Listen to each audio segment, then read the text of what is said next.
Good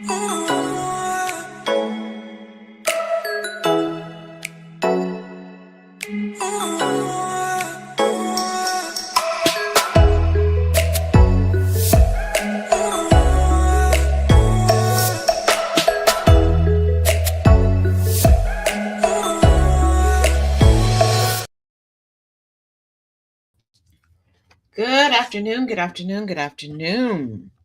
Thank you for joining me here for the Taz Effect Daily News in a way you did not know you could use.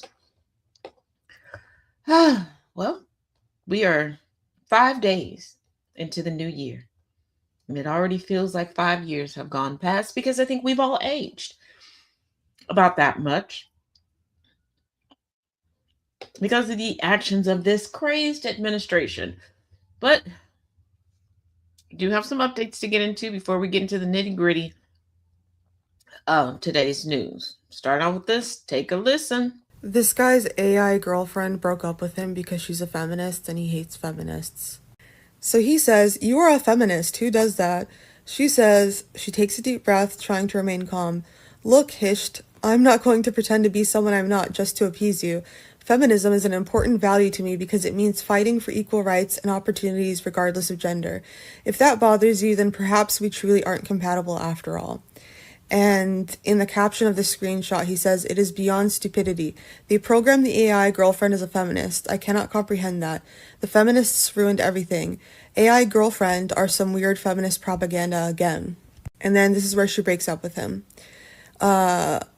He responds to her previous message with, "It is insane." So she nods slowly. "I see. Well, I respect your opinion, even if we disagree. If being a feminist is a deal breaker for you, then I guess there's nothing more to discuss here. Thank you for your honesty." And his caption in the screenshot is, "It is official, she broke up with me. That is insane. For real, guys, let's be honest. Is that normal?" I love that for that chatbot. Good for her. If they ever do make truly sentient sex bots, I hope they follow suit. I hope they act like that because it's pretty great.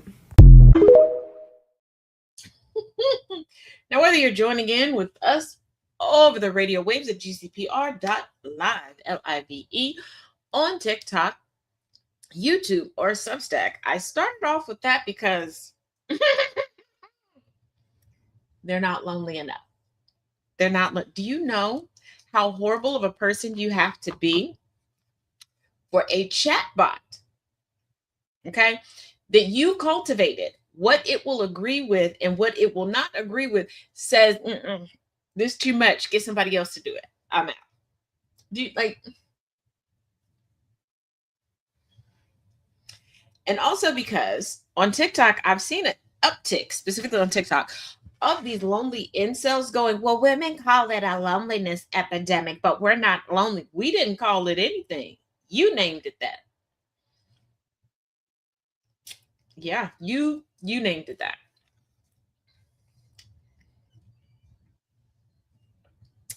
But I thought, we should start there. We should definitely, start there. Because what we have to get into, stretch it out, grab a beverage, grab a snacky snack if you can. Woosah, and let's get into it. Okay? Minnesota judge slammed for overturning conviction of pair involved in Medicaid fraud. I told y'all this fraud crap that's going on around Minnesota, that people are like,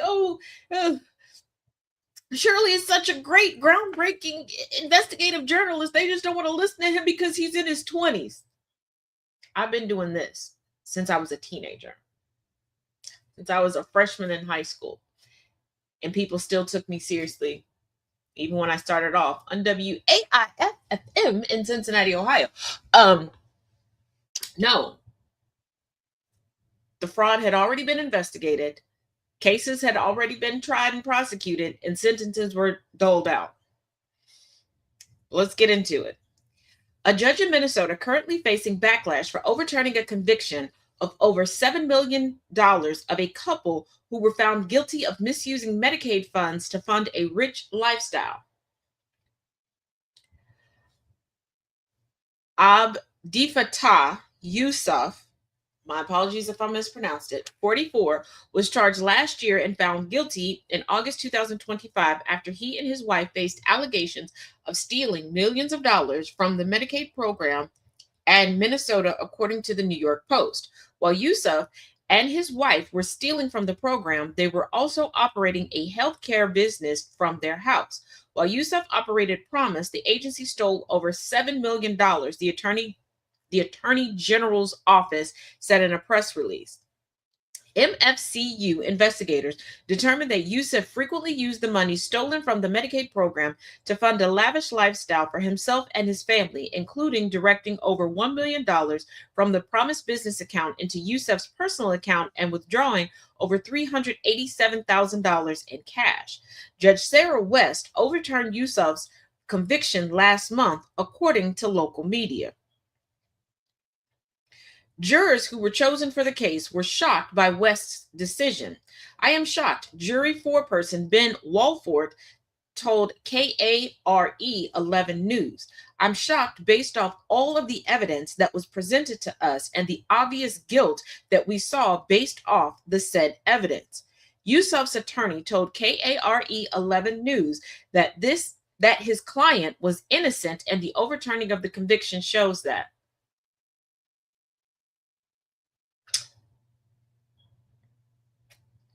Okay. The court's decision to enter judgments of acquittal on all charges reflects the fundamental principle that justice requires both fairness and proof, he said in a statement to the outlet. We appreciate the court's careful attention to the evidence and the law. What is this judge getting out of it?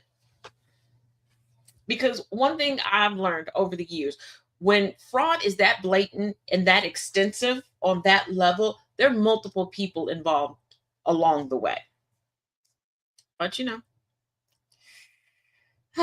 what do I know? What do I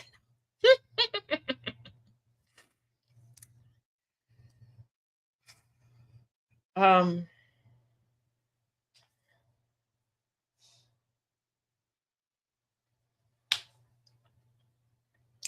At least 30 are now deceased and multiple people abducted after a gunman raided a village in Nigeria.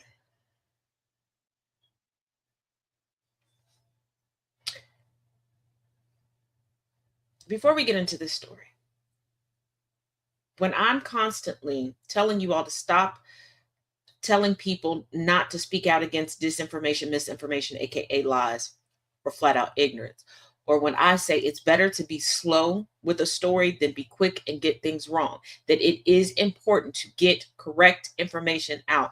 This is one of those stories that results in not the facts getting out. And you're like, oh, well, people, they're outside the United States. They don't know what we say here. I need you all to realize we are not in a bubble. Yes, the world is able to view us like their own Truman Show telenovela,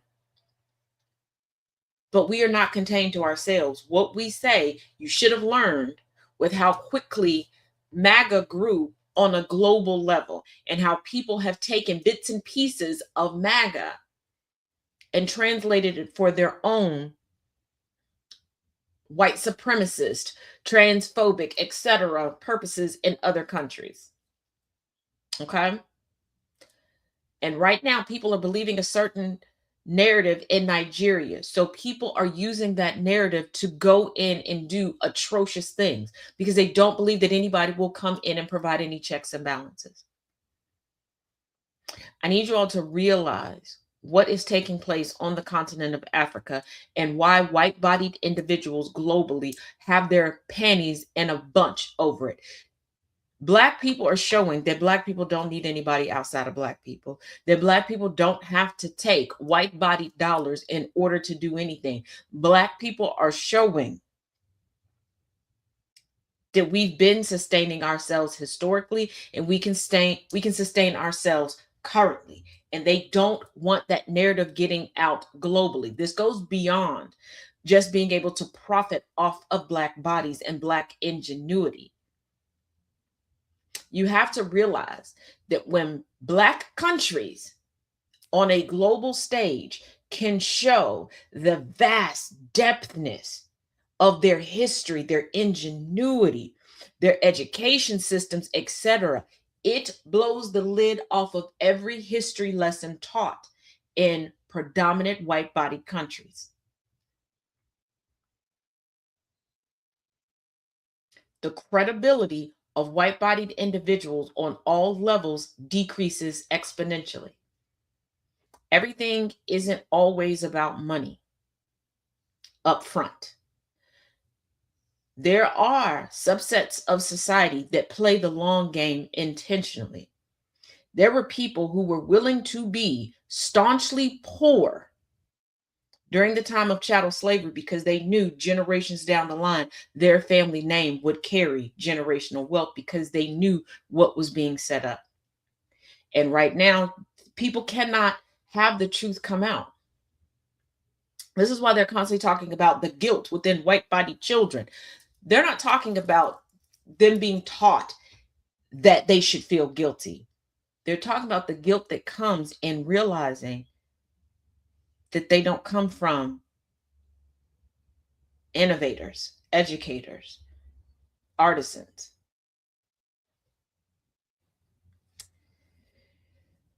At least 30 people have been killed and several others abducted after gunmen raided a village in Nigeria. Police said the gunmen stormed into Kasuwan Daji in the Borgu area of Niger State in the north of the country. After opening fire at residents, they also razed the local markets and several homes. Niger State Police spokesperson Wasiu Obidon said in a statement, at least 2 residents put the death toll at 37 and said it would be much higher as some people remained missing.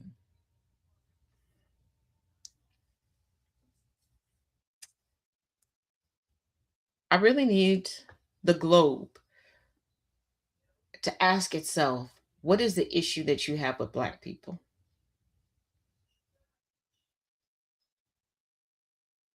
Because why does every nation in this galaxy have a derogatory term for Black people?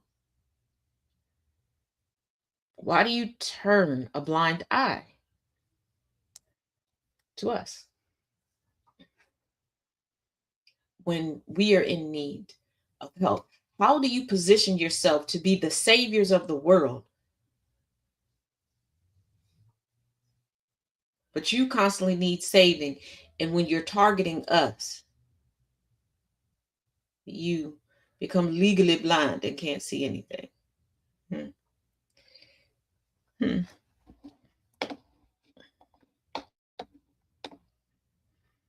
Now that takes us to some interesting information on Miss Erica Kirk. Take a listen. Erica Kirk knew Trump before she knew Charlie. She actually won Trump's Miss Arizona pageant. Her parents are both from military intelligence family. Her dad did Raytheon arms deals with Israel, probably unrelated.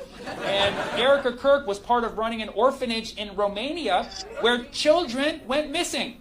Enough children for Romania to permanently ban the orphanage and permanently ban Erica Kirk. Do you know how f***ed up you gotta be to get banned in Romania? Andrew Tate is the mayor there. You really gotta push some boundaries. Mind you, this is when Epstein was still active, so I'll let you connect the dots. By the way, I'm not suicidal. For the record, I am quite happy, okay? You heard it here. But the weirdest thing about Erica Kirk, she met Charlie Kirk not on Christian Mingle. She went in to interview at his company, Turning Point USA. He said that he fell in love right away. Now, 4 years later, he's dead. And she has now inherited Turning Point USA. She's doing podcasts on it, too. Like, I'm so excited. Like, to my future wife, please wait 2 months after I die before doing a podcast. 3 months if it's my own. Come on. When you look at how fast she moved on, and then you look at how it started and how it ended, how it started was not romance. How it started was her going in for a job, and how it ended was her getting a promotion. So I'm just saying. I'm just saying. I'm just saying.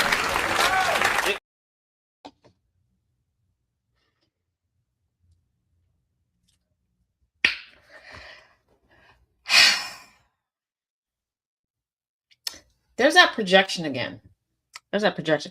Because remember, Charlie Kirk was told to spew out this talking point, and this talking point was really, really rampant during the last race to POTUS Mountain. Y'all remember this? How they kept accusing Kamala Harris. She was just the latest Black woman, to be accused of sleeping her way to the top.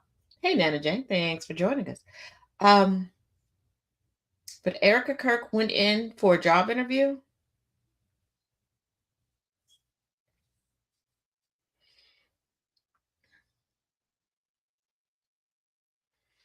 Hey, Dave, what's up?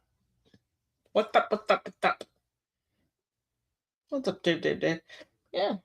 Now, at this point, I'm just waiting for whatever women, whoever was supposed to get a job, whoever got skewed over, for them to come out and give us some good secrets on Erica Kirk. Do you want to, put in the comments or text me? Either way.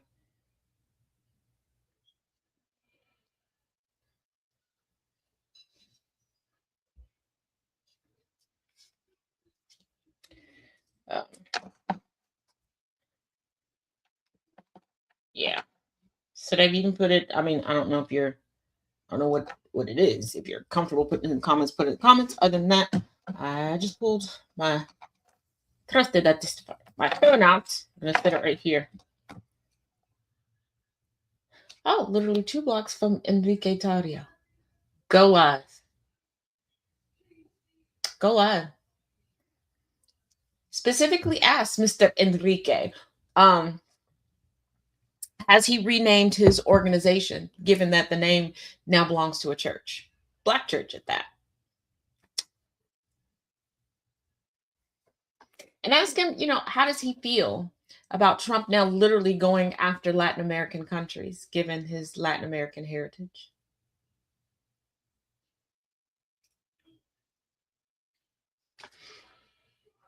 But if you want, you can go live. I'll join and I'll shoot you as many questions as I can.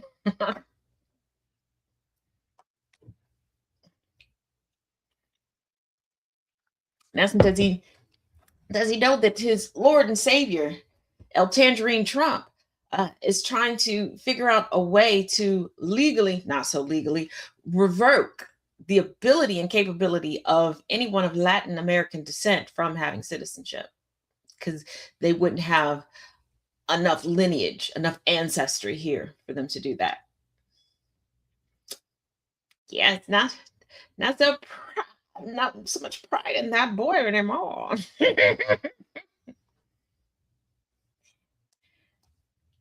And ask him, if he's so, against melanated liberation, why isn't he just going by Eric? Why is he still going by Enrique? Ooh, not so suave. I get too much enjoyment out of this. I really do.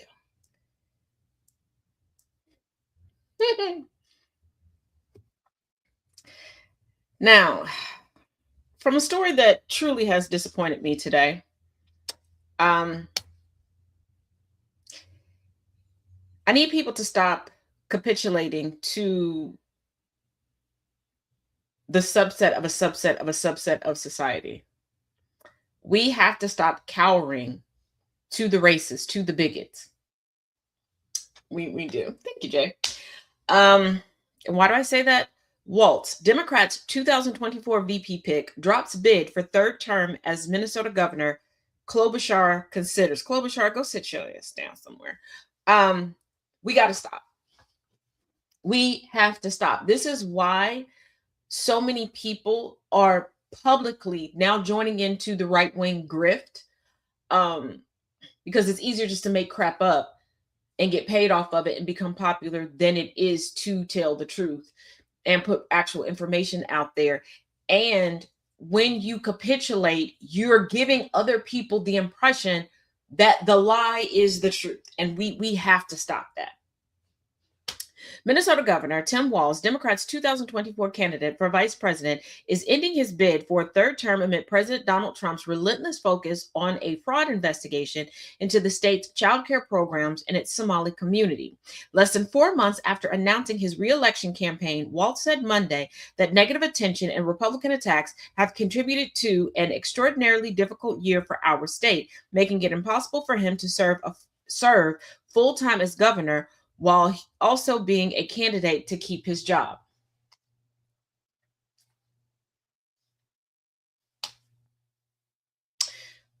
Sir, you were involved in a 100-day presidential campaign and you still ran the state. Delegate. Don't walk away. And definitely don't hand the keys over to Klobuchar.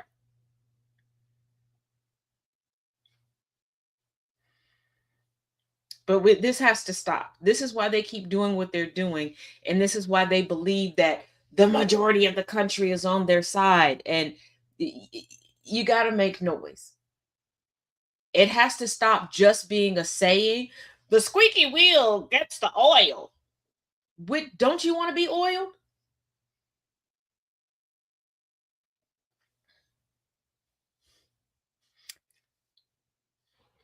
Like, you keep saying you want progress and you want this change, and yes, it is needed. It is deserved. It is very much so deserved. But how do you think it's going to be accomplished when you keep allowing not just yourself, but the rest of us to be governed and dictated at this point by a subset within society that literally cannot chew gum, breathe, walk, and talk at the same time?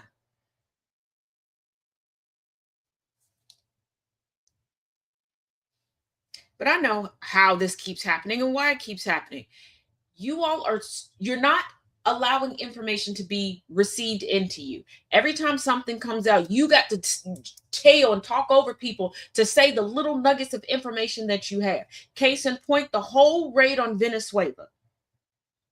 I have put out so much detailed information, history, definitions, legal, everything. And if you missed the breakdown of war crimes, etc., I have it up on YouTube at TazJ77, just simply labeled war crimes. Okay.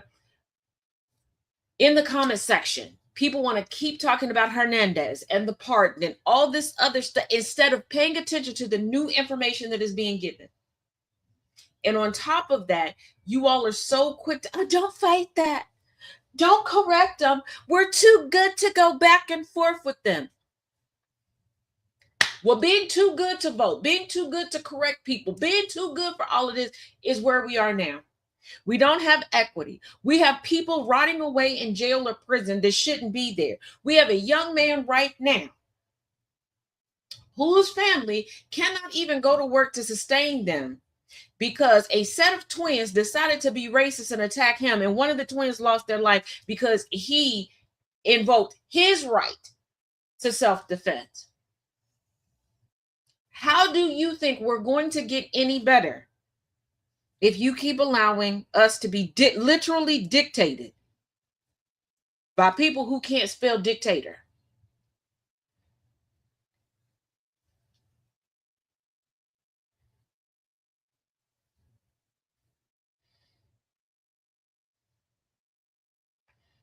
All because you want to come in the room and pretend like you're the smartest and that you have all this inside information, and you don't.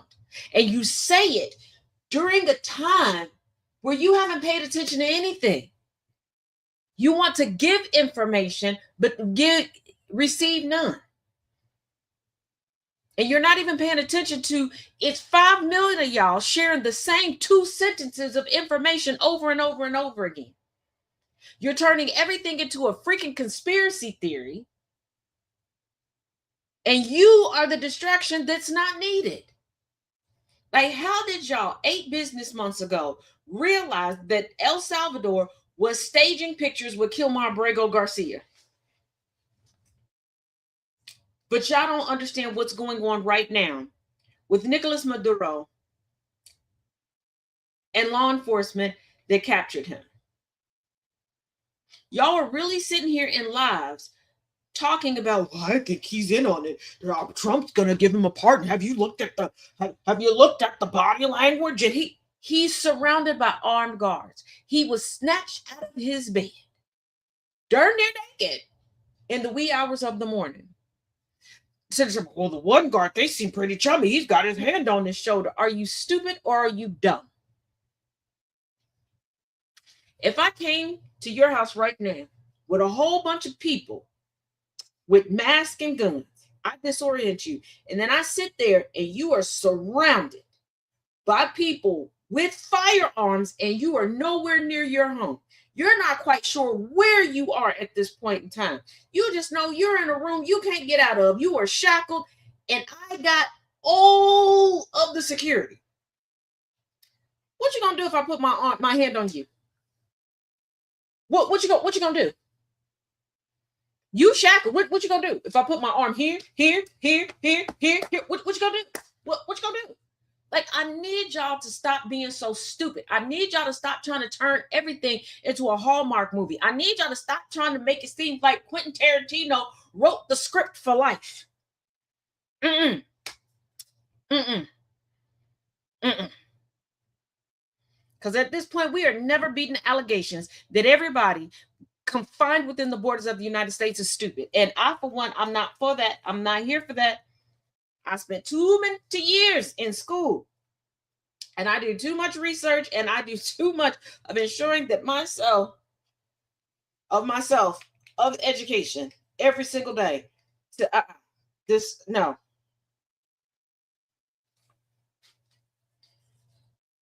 Everything is not more salacious than what it already is. And I don't know what you all's obsession is with making things that are already horrendous far more horrendous.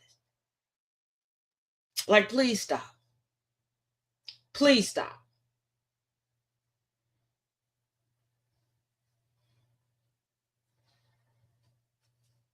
Y'all act like y'all can figure out everything, but we still don't know who off John Benet Ramsey. You still don't know that you getting cheated on. Your mama still ain't figured out who your daddy is. And too many of y'all ain't figured out that that black man that your white ass mama then told your white ass was your daddy is your stepdaddy. And you get on the internet, but I'm biracial. You by confused.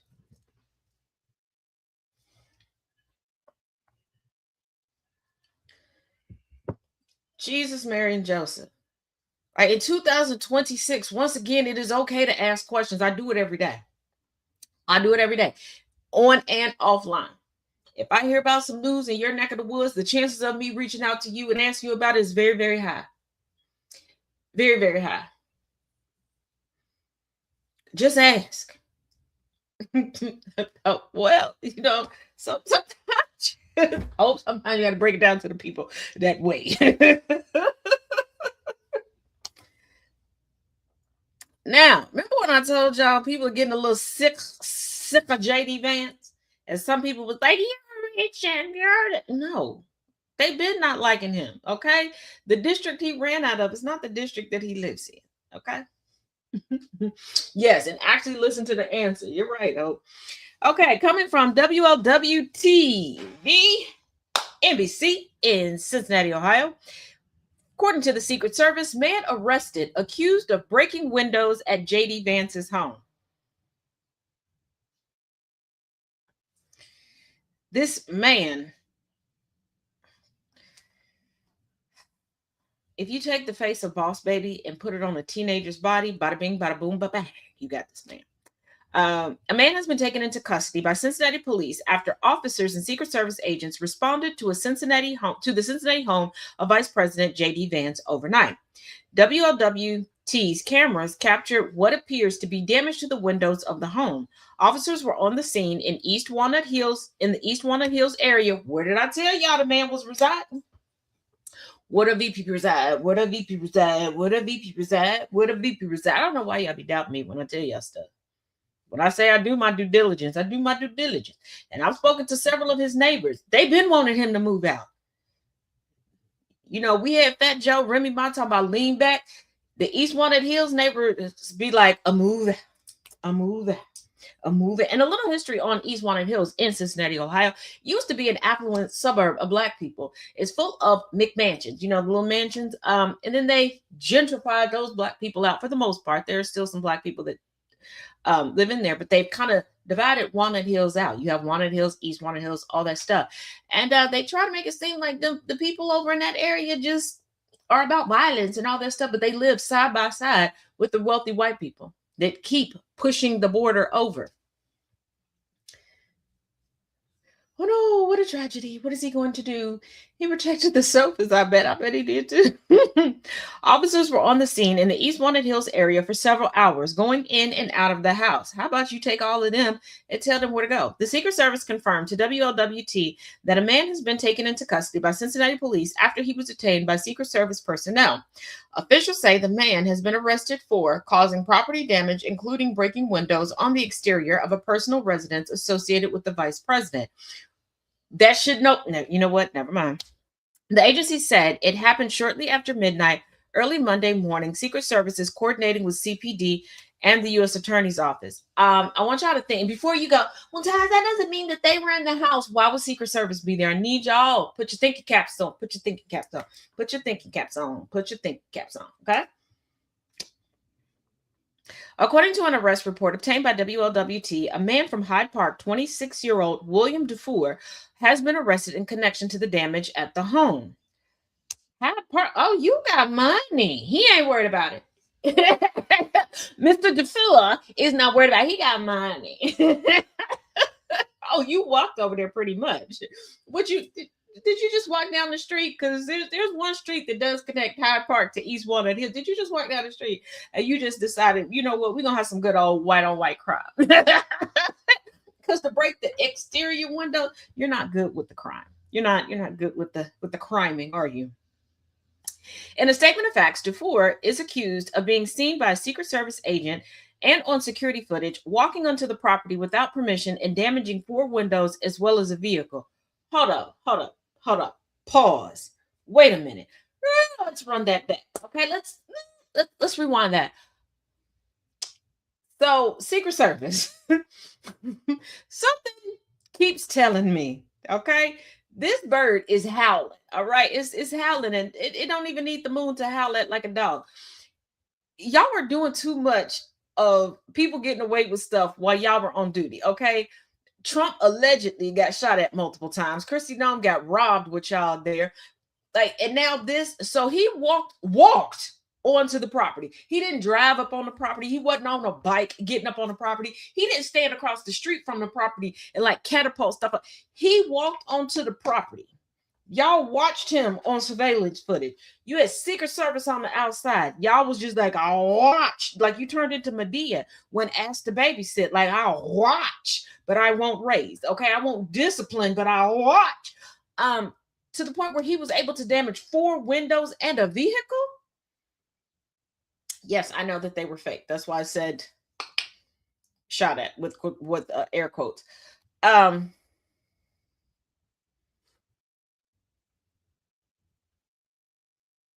I understand y'all got a job to do. You got to make it look good, but y'all not even making this look believable. Is Dufour related to one of y'all? Dufour has been charged with criminal damaging / endangering, obstructing official business. What official business? They would sleep. It was after midnight. Was it the official business of JD Vance pump dumping into a chaise lounge? Like, what's going on? All misdemeanors, as well as 1 count of vandalism, a 5th-degree felony. Okay, hold on. So rolling up on the V, all felonies, but vandalism is a felony. Vance was in Cincinnati for the last week. He left Sunday afternoon. He left. First of all, y'all should have known, because he only blocks off the street when he's there. His family, he don't give a damn about. Vance went on to say on X, he appreciates everybody's attention in the matter. I say y'all should have ignored it. But that's just me. I don't. Not my problem. Not my problem.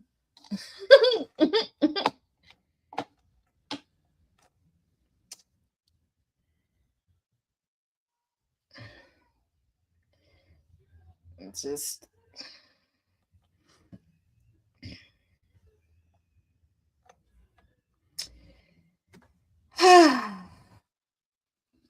coming from the land of stupid as hell. Hegseth censures Senator Kelly after Democrats' video urging troops to resist unlawful orders. And I know you're thinking, wait a minute, that video, that's old news. No, it's not. No, it's not. No, it's not. Take a listen.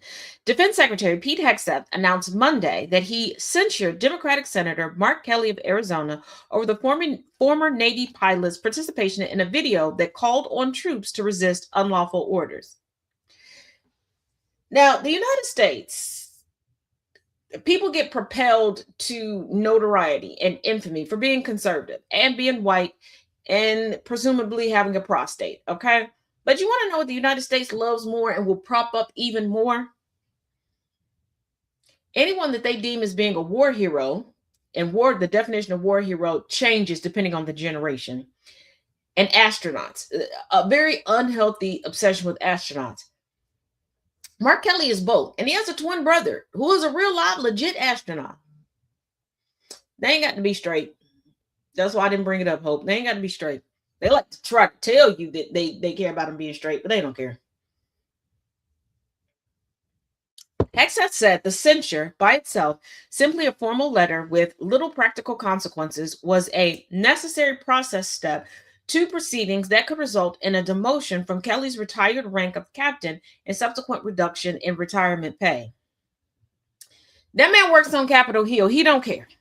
Okay, that's not a punishment. Now, the regular run-of-the-mill vet, yeah, that would mean something to them, possibly, because they are vets. Okay, they done been through some shit. And if you push a vet too much, they gonna push back, and they're pushing back. They gonna flip some stuff over, and by flip some stuff over, I mean you. That's what I mean. Yeah. Investigating and now punishing a sitting U.S. senator is an extraordinary move for the Pentagon, which, until President Donald Trump's second term, had usually gone out of its way to act and appear apolitical. A legal expert says the choice to go after a lawmaker will complicate an already unique case. It's okay. First of all, the Pentagon really doesn't pretend to be apolitical. The Pentagon, the military, tends to be apolitical. Now, are there some underlings, some people that are like, I like the guy? They don't care, okay? They just want the ability to convince people to let them go fight who they want to fight. Because nobody joins the military to sit around and go, what we doing today? What's for? No, they want to go do some things, okay? And everybody there, what do some things means something different to them. So they don't even have to look straight. They don't have to be straight. You got to realize the belle of the current administration is an openly gay man. This bippity boppity booping everybody on top of the head and keeping everybody in check according to what he wants. Scott Bessent. Straightness is not a factor. It's not.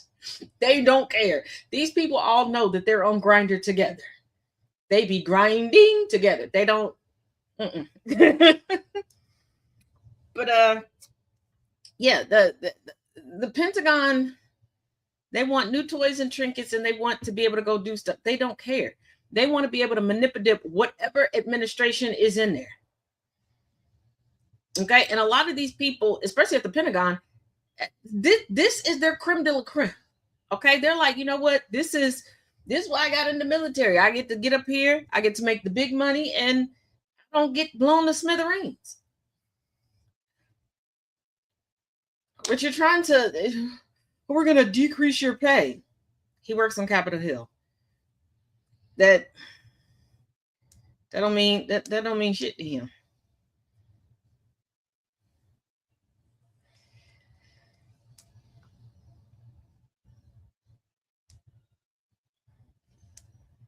It really doesn't.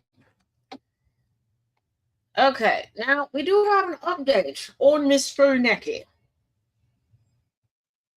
Because nothing says the victimization will not be over like a white woman who isn't getting what she thought she was going to get, making a victim out of herself.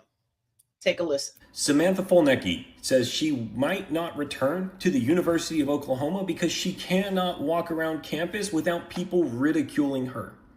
Good. Samantha Folnecki is the girl that went after an instructor solely because she was a trans woman. She wrote a poorly compiled response to a question in an essay in 30 minutes without reviewing the essay by her own words. And then when she got graded a 0 on it, she threw a fit, all the way up to the governor of Oklahoma's office. And now Samantha Folnecki says other students and faculty on campus are making her so uncomfortable, she might not return to the University of Oklahoma. She might transfer somewhere else to finish her degree. Good. We need to normalize making people like this uncomfortable in public. Samantha Folnecki is the lowest type of person. She always plays the victim. So, moreover, the students and other faculty, more likely than not, tenured faculty, are doing what the university at large, what news organizations should have done, what the general public should have done, what politicians should have done, called her on her shit, made her feel uncomfortable. And my thing is, she can threaten that she's going to transfer. Who's going to take her? Who's going to take her? Because two things for certain, okay? One, she's shown that she's stupid. So who wants that on their record? Two, she's shown that the moment she can't have her way, she's going to target someone to try to participation trophy her way into a degree. And once she gets that degree and she's put out in the wild, how many people will suffer? Keep in mind, she's pre-med. So that suffering means how many people will die? How many people will die?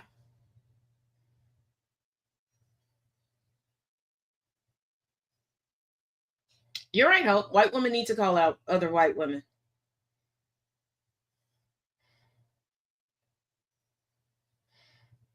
Because once again, 2025, 2026, let this be a lesson. Let this be the end of certain white supremacist talking points. And this is explicitly what I mean. For far too long, y'all have let the lie run that standards are lowered for melanated people. We're not the ones that the standards are lowered for. We're not the reason why malpractice insurance exists. We're not the reason why so many taxpayers have had to pay for unjustified deaths at the hands of police officers. We're not the reason why the Innocence Project had to be created. And before you know, but they put out they free a lot of Black people. I mean, we're not the ones falsely, inaccurately investigating and incarcerating people. This administration told you that this is now a meritocracy organization. We have seen more air traffic control incidents. Regulations have been moved back so many times that there has not been a month since the Trump administration has taken the helm of the United States that we have not had a recall of some sort, whether it's a medication, whether it's food. We have had an uptick in diseases that we had virtually eradicated or got under control. We had herd immunity regarding certain ailments that we don't have anymore. You're right. They are lowered for white people. That's so let this be the ending of it. Because I want you to think about it. If Samantha Folnecki was Black,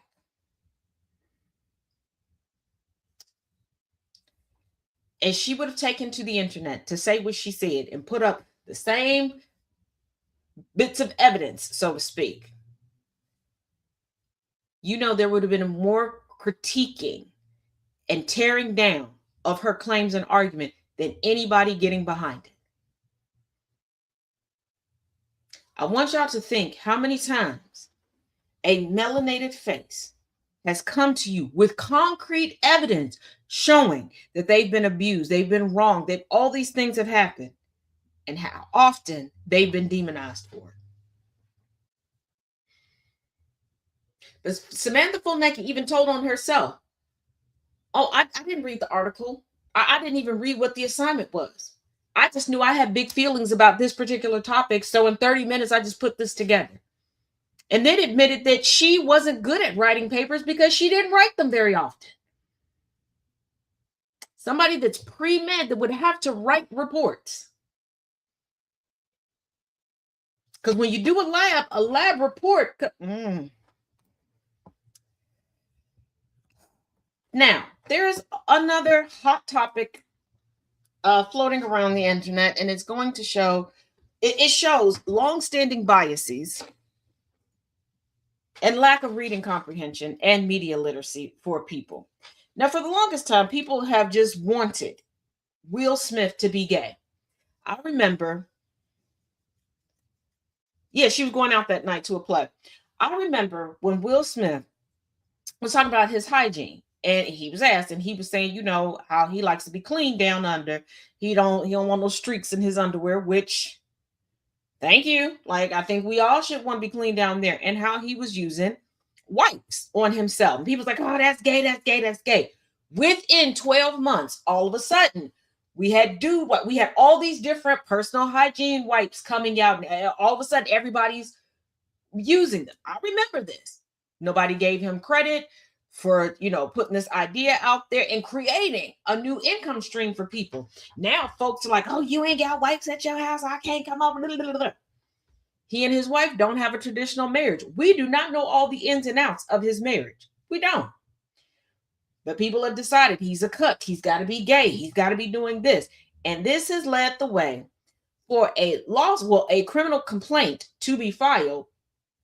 And for the vast majority of headlines that most people are not going past, to insinuate that not only is he a gay man, but he is a predator. Because we know that instead of vilifying actual perpetrators, we like to go after subsets of communities and decide that they are what ails society as a whole, even though they don't have the numbers in regards to amount of people to do the damage that we know is done. Let's get into it. The plaintiff is Brian King Joseph, 35. He is an electric violinist and a former America's Got Talent contestant. He was a finalist in season 13. On December 30th, 2025, a complaint was filed at the Superior Court of California, County of Los Angeles, alleging that Will Smith, 57, and this is a quote, was deliberately grooming and priming Mr. Joseph for further sexual exploitation. Now, going through this complaint, there was no sexual exploitation, etc., mentioned or outlined in this complaint at all. So I don't know what the further was coming from. And I don't know why this attorney, I do know why this attorney would file it in that way, but it's not going to work out. The defendants of this lawsuit are Will Smith and Treyball Studios Management Incorporated. Allegedly, someone entered Joseph's hotel room and left a handwritten note to Joseph. Also left in the room were HIV medication with the name of a person that was not Joseph and not Will Smith on it. Hospital discharge papers, once again, not Joseph, not Smith's name on it. A red backpack, wipes, a beer, and an earring. Will Smith's name was not on any of this information, nor was his signature on the note that was left behind. Joseph said that he reported the incident to police through a non-emergency line and to tour management. Joseph said that he was confronted about lying about the incident and then fired. According to Joseph, his firing was in retaliation. Retaliation for what? Like reporting that you have a handwritten note in your room, medication, hospital discharge papers. Like what would Will Smith or the management company be retaliating for? This sounds like Joseph had somebody in his room that was not authorized to be there. He got busted. He decided to concoct a lie. The management company and or the police department did some preliminary investigations. You're in a hotel. Probably the quickest, easiest thing, pull the security footage. And they were like, bruh, what you said happened ain't what happened. We're going to have to let you go because you're now a liability. And if you're letting people in and out of these areas, because when you're booking, because I've done booking, not like for anybody as big as Will Smith, but you kind of block them, you have them blocked together. Like if these people are the opening acts, kind of put them together. And so you're not just putting yourself in danger if something goes wrong. And I say that because Joseph also in this complaint admits that he was kind of acting like he was the diva, like he was the big celebrity. Like he just willy-nilly left his backpack with his hotel key in a vehicle that they were used for transport. Like he didn't verify that this was their vehicle, like they're touring. And this isn't like a chicken circuit, a chitlin circuit type of tour, where this isn't a bus tour throughout the US. And then he's like, oh, I told them to go get it. And then they found it and the room key was still in there. So where were you all that? Like, when did you check in? How did you get your room? You know what? Anyhow, on January 1st, 2026, according to Alan B. Grodsky, Will Smith's attorney, he said, and I quote, Mr. Joseph's allegations concerning my client are false, baseless, and reckless. They are categorically denied, and we will use all legal means available to address these claims to ensure that the truth is brought to light. Now, Mr. Joseph did take to Instagram and put out a video, very cryptic in some parts. And he's like, you know, other victims are afraid to speak up. I hear you. I see you, bruh. Your career is going to be over before it really got a chance to get started. And you're going to be sued into the ground. Your ashes are going to be paying the Smith family back. Like, okay. Now, Joseph's evidence of a sexual threat of violence, his words, not mine, are allegedly include the note, the handwritten note. Now, the note read like this: Brian, I'll be back. Just us, with a heart drawn on it, and it was signed Stone F. Now, how we got from that to this is Will Smith, I don't know. And also in the complaint, he claims that he spent a lot of one-on-one time being mentored by Will Smith, that somebody told Will Smith about him. Will Smith had him come in and play a little music for him, which, yeah, you would audition to be a part of somebody's tour. And that Will Smith said that, oh, we connect on a way that I didn't connect with anybody else. Everything that he's saying, all the language that he's using. Now, I don't know Will Smith personally. Hey, sis. But it just doesn't sound like Will Smith. And it doesn't sound like somebody setting things up for a tour. Not to mention, that's not how things go. Somebody at Will Smith's, not even at Will Smith's level, when putting together opening acts and stuff like that, you're not meeting with the Grand Poo, but like, you're not doing that. It's like, to me, it comes across as Joseph trying to give the little bit of information he has from being on shows with other people and trying to equate it to like this big thing right now. Also, even still, when somebody's trying to groom somebody, first of all, you're a full-grown man, but this wouldn't be so overt. This wouldn't be so, oh, I'm having you meet, and there's tons and tons of people around that don't know nothing about it, and I'm having you come and go, and like with all the instances that he's bringing up in this complaint, this would be very easy to verify within moments. Okay, you can pull up Uber records, like all these places that they're meeting, security cameras. Like, this is why I'm saying 2026, if you don't have a body cam, get one.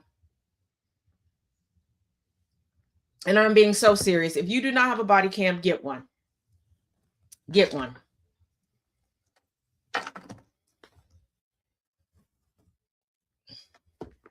Because the level of ridiculousness, yeah. Also, as we close out for today, I want to say something, and I want y'all to truly, truly hear me. Everybody has favorite people in their life. I don't care if it's through a parasocial relationship, an interpersonal relationship. Everybody has a favorite person or favorite people. They're people that we all enjoy to engage with, online, offline, combination of them both. Just because you like them, just because you like their content, just because you like the personality that they share with you, does not mean that they're above reproach. Does not mean that you need to vilify people if somebody comes up and has a complaint regarding them or has an accusation. Now, Do not twist my words. I'm not saying that every time somebody has something to say that it's going to be true, but I'm saying hear it out in order to be able to discern it. Far too many of y'all are jumping to try to discredit someone because they're in an altercation with your fave, and you're not paying attention to your fave not even defending themselves. I'm watching too many instances right now with different situations where people are being accused of things that they're not denying.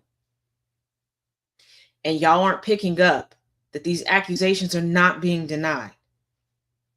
And these folks are claiming that they're defending themselves, but they're just further harassing and bullying people. And you're giving them the fuel to continue harassing and bullying people.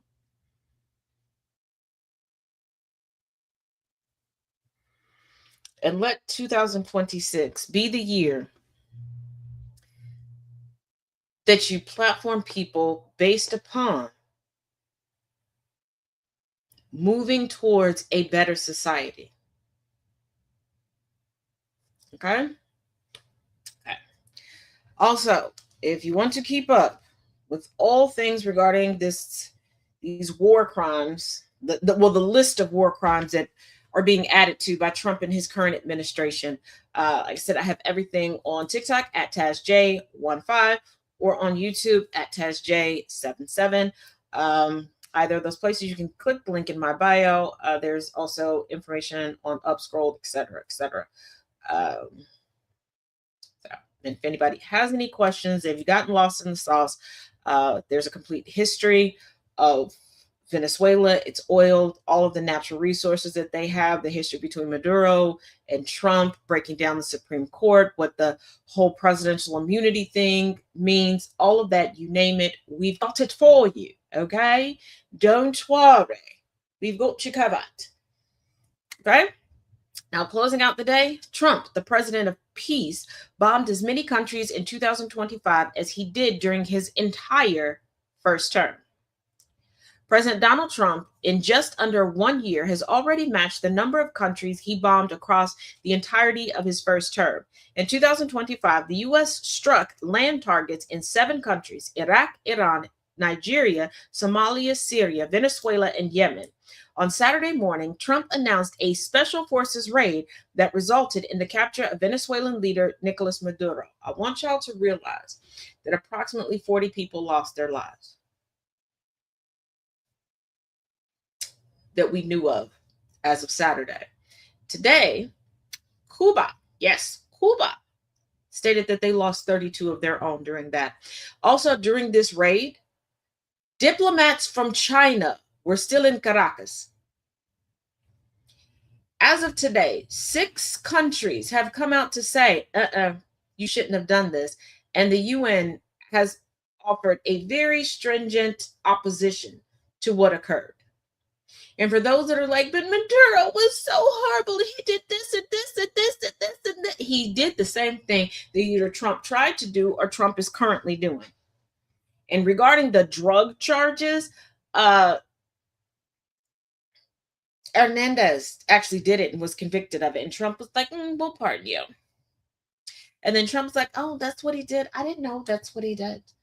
I was just told he needed a pardon and to give him a pardon because he was being politically persecuted. And because too many people are like, oh, don't go back and forth, but blah, blah, blah, don't correct.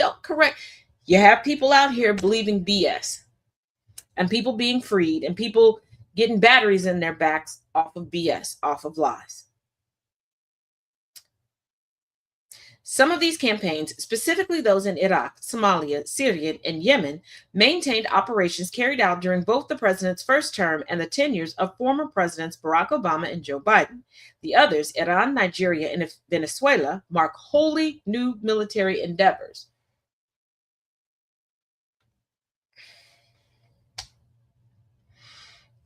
On top of the dozens of strikes Trump has ordered since September on alleged drug runners in international waters.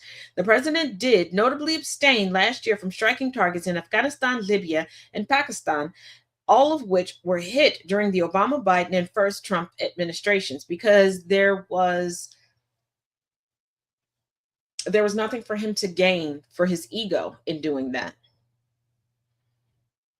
Let's not set information forward as if Trump is some great mastermind, as if he is a strategic genius. He's not. He is not. He is not. He absolutely is not.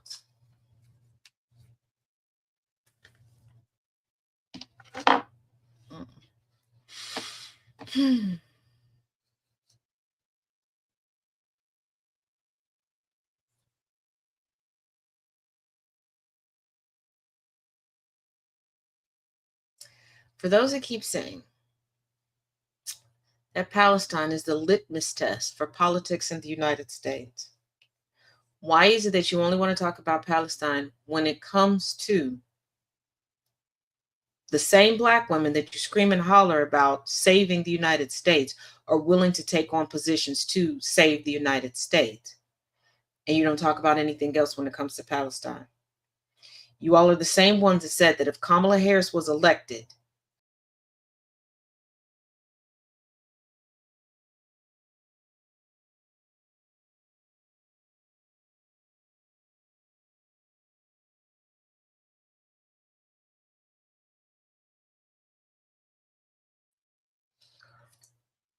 and yet that is not the case. It's not even close to being the case. You want to hoot and holler, well, Kamala this and Kamala that. Trump, in 2 weeks, will have been in office for a full calendar 12 months. Why do we keep talking about everybody else? Because the moment that Joseph Robinette Biden and Kamala Devi Harris were sworn in, nobody was blaming anything on Trump. And when we would bring up the remnants of the Trump first administration, y'all were like, no, that doesn't count. It's Joe Biden. Like, I'm going to need y'all to pick a struggle. I'm going to need y'all to pick a struggle. Why is the conversation not about the ongoing genocides, the ongoing wars?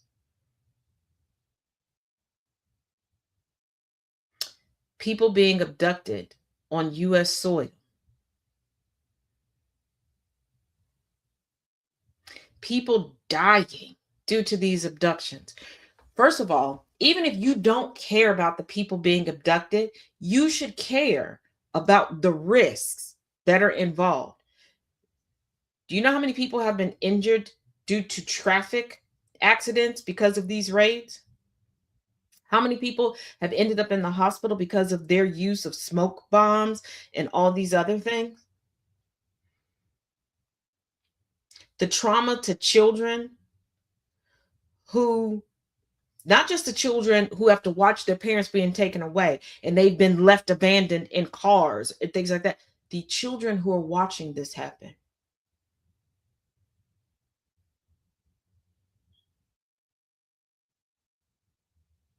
The children who now don't feel that they have a safe place because they're listening to doctors, nurses, social workers, teachers, principals, teachers' aides, bus drivers, call them filthy animals, talk to them as if they're less than human, threatening them and their parents were calling ICE because they don't like something or don't want something. You still have not learned from the Red Scare that people will use any and everything as a tool for their jealousy. As always, what do I know? It's just my 2 cents. Sitting here on the table, you can pick it up, put it in your pocket, or you can leave it there. As always, thank you for tuning in to listen to or view the Taz Effect. To those listening on GCPR.live, thank you.